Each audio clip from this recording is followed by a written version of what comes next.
Hello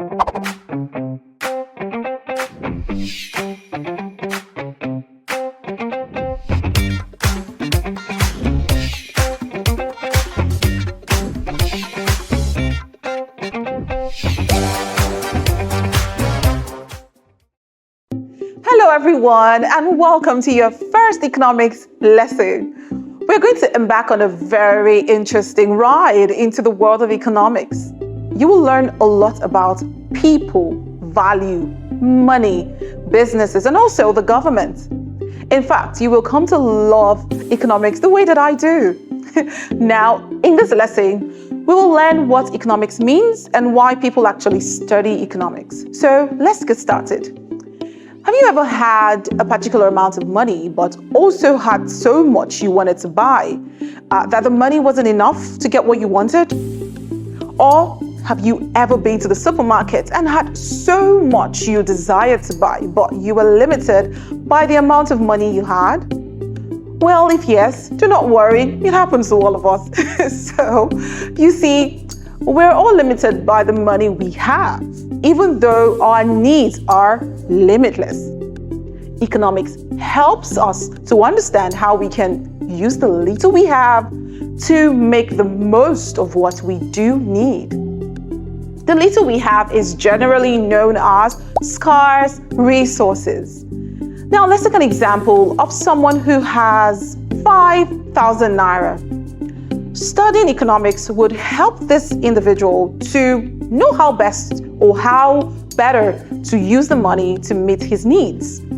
Just as we are limited from getting all that we desire by what we have or our resources, businesses and governments are also limited by the scarce resources as they intend to achieve their goals. To break it down even further, economics studies how 1. Individuals use their scarce resources in maximizing their satisfaction. 2. Businesses use their scarce resources to maximize profits. And 3. The government uses their scarce resources to provide social welfare. Now, I will describe to you why we study economics. So, let's move on.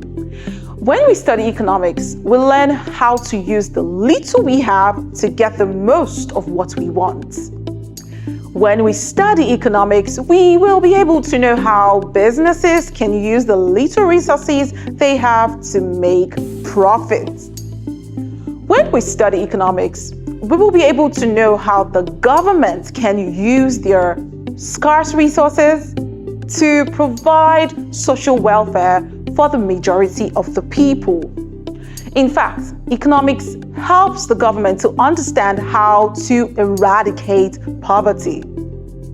Economics is also studied in order to understand the various ways in which the government can reduce the rate of unemployment. Do you want to know why prices are high in the markets and what can be done to reduce prices? If yes, then you have to study economics. So, economics also helps us understand why some countries are more developed than other countries, and why some other countries are poor and why others are rich.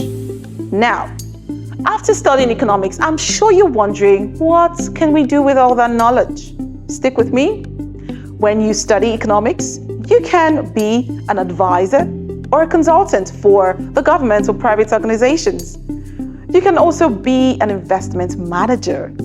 You could work in universities, you could work in manufacturing and service industries, and a whole lot more. Now, I urge you, stick with me and enjoy the fun-filled economics ride. Bye, everyone.